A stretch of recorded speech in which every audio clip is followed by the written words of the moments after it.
At the dawn of the 20th century, China was not just wounded, it was bleeding. Foreign powers had carved out zones of influence, missionaries roamed freely, and railroads and telegraph lines symbolized a future that many Chinese never asked for. And in the middle of this storm, a secret society began to rise. They called themselves the Righteous and Harmonious Fists. The West would later call them the Boxers. But they weren't throwing punches in a ring, they were waging a war against foreign domination.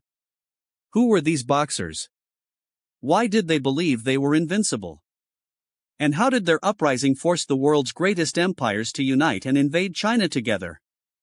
This is the untold story of the Boxer Rebellion, where faith, fury, and foreign ambition collided in the year 1900. Hourglass not done. January to February, tensions bubble beneath the surface. Villages in northern China grow restless. Foreign missionaries convert locals. But not everyone welcomes them. Anger spreads. Mobs form. Temples echo with chants not of peace but war. By spring, the Boxers begin their crusade. March to April, churches burn. Christian converts are attacked. Foreigners flee. The countryside is no longer safe. The Qing government watches nervously. Will this rebellion collapse on its own, or must the empire choose a side? Then comes May. The choice is made. Empress Dowager Cixi throws her weight behind the Boxers. Not officially, not yet. But in secret, weapons and support begin to flow. Now China stands with its rebels. And the world takes notice. In June, the Boxers strike at the heart of foreign influence. The Legation Quarter in Beijing. A tiny fortified area housing diplomats and civilians from 11 nations. The Boxers surround it. Cut off food, water, and hope. For nearly 2 months, the foreign residents fight to survive. Inside, children cry, outside, drums beat in the dark. Across the globe, the world is stunned. And it responds. July arrives, and with it ships, flags, and soldiers. 8 nations answer the call. Britain, France, Germany, Russia, the United States, Japan, Italy, and Austria-Hungary. Together they form one of history's first multinational military coalitions. The 8-nation alliance sails to China to rescue their own and punish those who dared attack them. August. They reach Beijing. The city falls into chaos. Bullets fly, swords clash, palaces burn. Empress Dowager Cixi flees.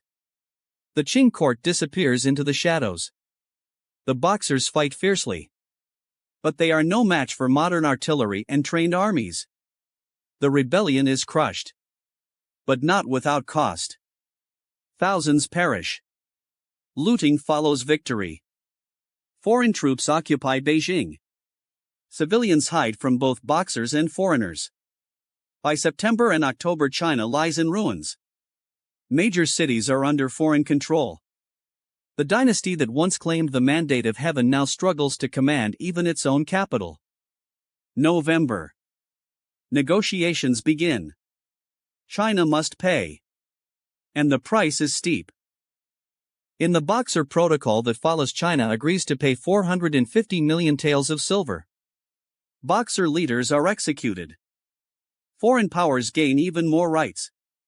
The dynasty loses face and authority. Cixi returns to a broken throne. And a humiliated empire. Brain key figures stand in sharp contrast. Empress Dowager Cixi. The iron will behind the throne, who played a dangerous gamble and lost. The Boxers. Fueled by rage, mysticism, and a desperate desire to reclaim their land. The 8-nation alliance. Marching as one to assert global power over a crumbling empire. World map. The Boxer Rebellion was more than just a failed revolt. It was a warning sign. A signal that the old world was dying. The Qing dynasty would limp on for a few more years. But the seeds of revolution had already been planted. Young Chinese would soon turn to new ideas. Republics, communism, nationalism. The Boxer Rebellion had cracked the dam. Soon the flood would follow. For the world, it was proof that imperialism would be defended at any cost. That when profit, prestige, or people were threatened, armies would march. A rebellion that began in the villages ended with the reshaping of international diplomacy. So what does the Boxer Rebellion teach us today? That empires can fall from within. That resistance takes many forms. And that history often turns on the actions of the forgotten and the desperate.